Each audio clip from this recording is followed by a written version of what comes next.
Did you know that there are certain precautions you should take at home if you're pregnant and a pet owner? Well, we caught up recently with Lindsay Renzulo from the Bulger Veterinary Hospital here in North Andover to talk about pregnancy and pet health. Let's see what she has to say. I am 7.5 months pregnant, so I thought it'd be sort of a perfect topic to discuss because I hear a lot of myths and rumors about being pregnant and owning pets and the different concerns that people have. The biggest topic with pregnancy people talk about is something called toxoplasmosis. And I just wanted to touch a little bit about that particular parasite because I have many clients bringing it up to me, and some of the concerns that they have are really very valid, but there's a lot of myths that are out there on the internet, and so trying to correct a few of those. So Toxoplasma is a type of parasite that cats can actually transmit in their feces.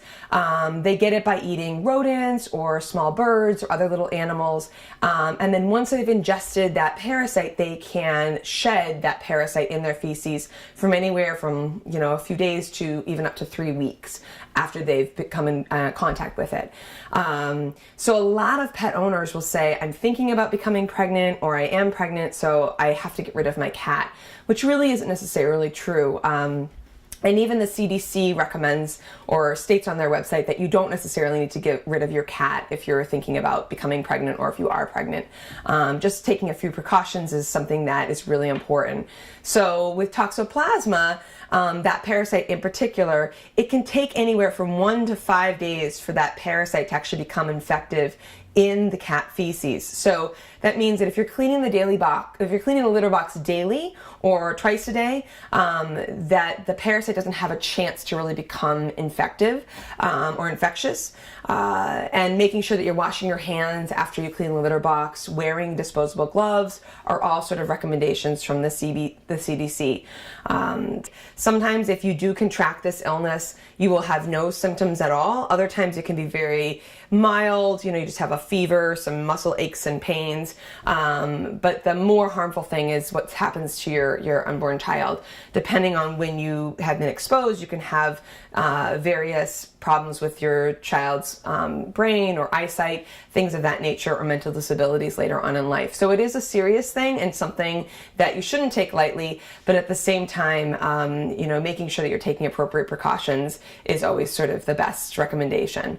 Toxoplasma, even though being transmitted in cat feces is a very important thing to remember, a lot of people don't contract it this way. If they do contract it, they're getting it from raw or undercooked meats, handling that type of material and then touching their mouths, gardening. So if you're going outside and you're gardening in an area where a cat might be going to the bathroom, an outdoor cat might be going to the bathroom and not washing your hands appropriately afterwards, sandboxes that a lot of times are used as sort of litter boxes, or they have contaminated soil in them.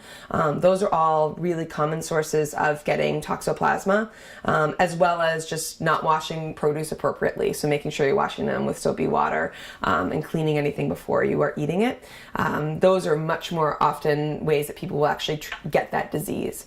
But Toxoplasma is scary. It's something to definitely pay attention to, but at the same time, you definitely do not need to get rid of your cat if you become pregnant or you're thinking about becoming pregnant. Other zoonotic diseases that are things to be concerned about for pregnancy, there are intestinal parasites and things that your pets can transmit to you. And so again, going to the CDC website is probably the most valuable resource or the valuable tool that you can use. It basically lists every zoonotic disease and things that you need to be careful about. Ultimately, general hand washing, just general guidelines of, hygiene and keeping yourself clean, keeping your pets clean are always sort of recommended, but not anything that's need to be, majorly concerned about. Pets can be really important for your kids and for the pregnant woman.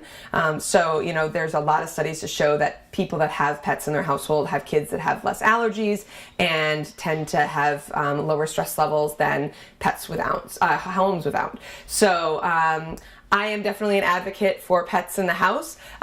This is my third baby. I have pets in my house. I've had cats in my house and dogs in my house. So I obviously am a big proponent for it. So that sort of hopefully debunks a lot of the common myths that are associated with toxoplasma in pregnancy. And again, any questions, you can always talk to your OBGYN, go to the CDC website, or speak to your veterinarian if you have specific questions about your animal. So thank you all for joining me for this month's Pet Health segment.